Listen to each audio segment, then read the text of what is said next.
If you're a beginner in blindfold chess, dividing the board into 4 quadrants may be helpful when trying to visualize the board and the position. However, this is not enough. Ideally, the whole part of the board and the position should be pictured in your mind in just a few seconds, if not in an instant. In order to improve board awareness, a more advanced training and board familiarization is needed. The chessboard diagonals. There's only a total of 26 diagonals on a chessboard.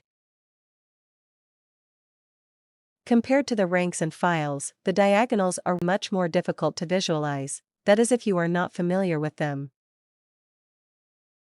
In this video, we will try to label all of those diagonals with names, with the goal of familiarizing them.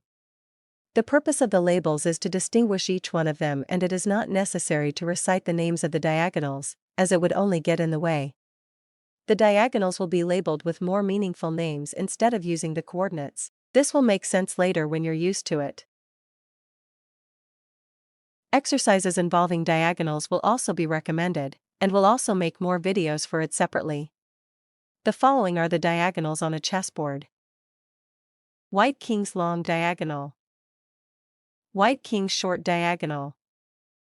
White queen's long diagonal. White queen's short diagonal. White light bishop long diagonal. White light bishop short diagonal. White dark bishop long diagonal. White dark bishop short diagonal. White king's knight long diagonal. White king's knight short diagonal. White queen's knight long diagonal. White queen's knight short diagonal. Black king's long diagonal.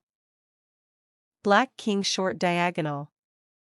Black queen's long diagonal. Black queen's short diagonal. Black light bishop long diagonal.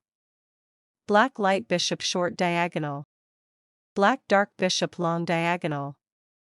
Black dark bishop short diagonal.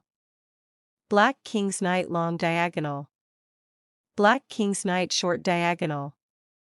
Black queen's knight long diagonal. Black queen's knight short diagonal. And finally, dark long diagonal. And light long diagonal. Again, do not be concerned about the length of the names. The goal is to pull out these diagonals in your mind in an instant, so giving them meaningful names is important. When you just label them with coordinates, you will find yourself trying to pull out each squares in your mind one at a time, instead of the whole diagonal, which is very inefficient.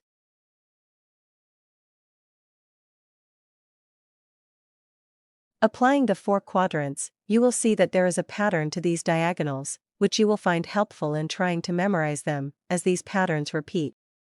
The next thing to do is to memorize what coordinates are on those diagonals. However, this will just come naturally as you practice. Here's one example exercise. Exercise 1. What are the diagonals that passes through the following coordinates? E2.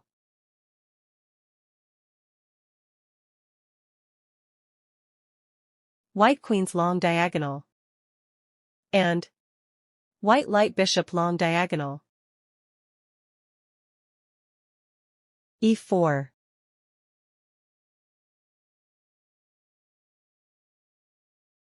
Light long diagonal. And white queen's knight long diagonal. E7.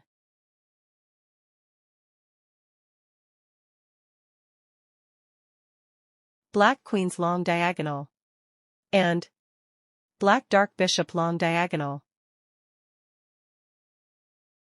E5.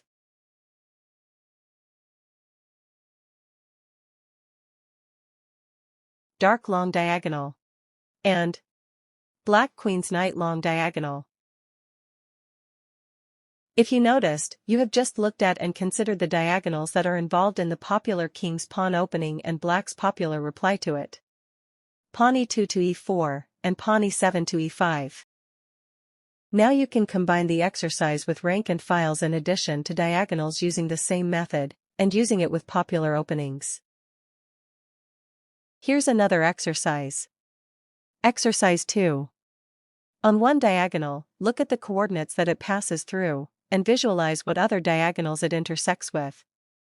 In the white light bishop long diagonal, visualize b5.